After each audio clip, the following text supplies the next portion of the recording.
Welcome back to my channel. గ్యారప్పలు అందరు చేస్తారు, కానీ మేము వెరైటీగా ఒకసారి మీరు కూడా ట్రై చేయండి. నేను చేసేటి ఎట్లుంటాయో.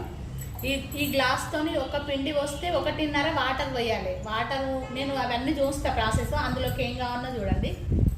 పల్లీలు వేయించి పొట్టు తీసుకున్నాయి, ధనియాలు కొంచెం కచ్చపచ్చగా చేసిన, శనగపప్పు వాటర్లో నానబెట్టిన పొద్దున్నే, కొంచెం జీలకర్ర వేయాలి, కరివేపాకు, ఉప్పు, కారం, అల్లం వెల్లిపాయ పేస్ట్, ఫ్రెష్ వేయాలి, నువ్వులు పచ్చిగుండి గాలిచ్చిన.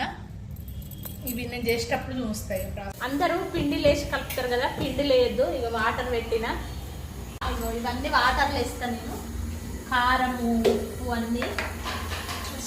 శనగపప్పు వేస్తున్నా,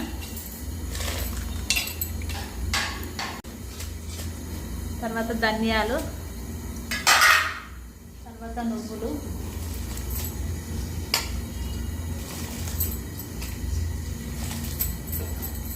అల్లం వెల్లిపాయ పేస్ట్,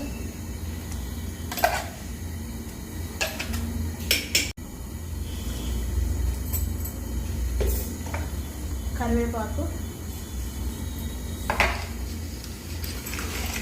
కారం అన్నీ మంచిగా ఇంట్లో నీళ్ళల్లో ఉడికిన తర్వాత ఇంట్లోనే పిండి పోస్తాను నేను. గ్యాస్ ఆఫ్ చేసిన తర్వాత కింద పెట్టి పిండి పోయాలి. ఇంట్లోనే మంచిగా ఉడుకుతుంది పిండి. పిండి మొత్తం ఉప్పినాం. ఒక్క చుక్క నీళ్ళు కూడా అవసరం ఉండవు. దీంతోనే ముద్ద వస్తుంది. ఇక అప్పాలు కాలుస్తున్నా.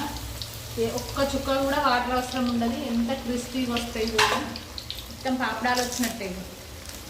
మీరు కూడా ఒకసారి ట్రై చేయండి. ఏ మాత్రం నీళ్ళు పట్టాయి.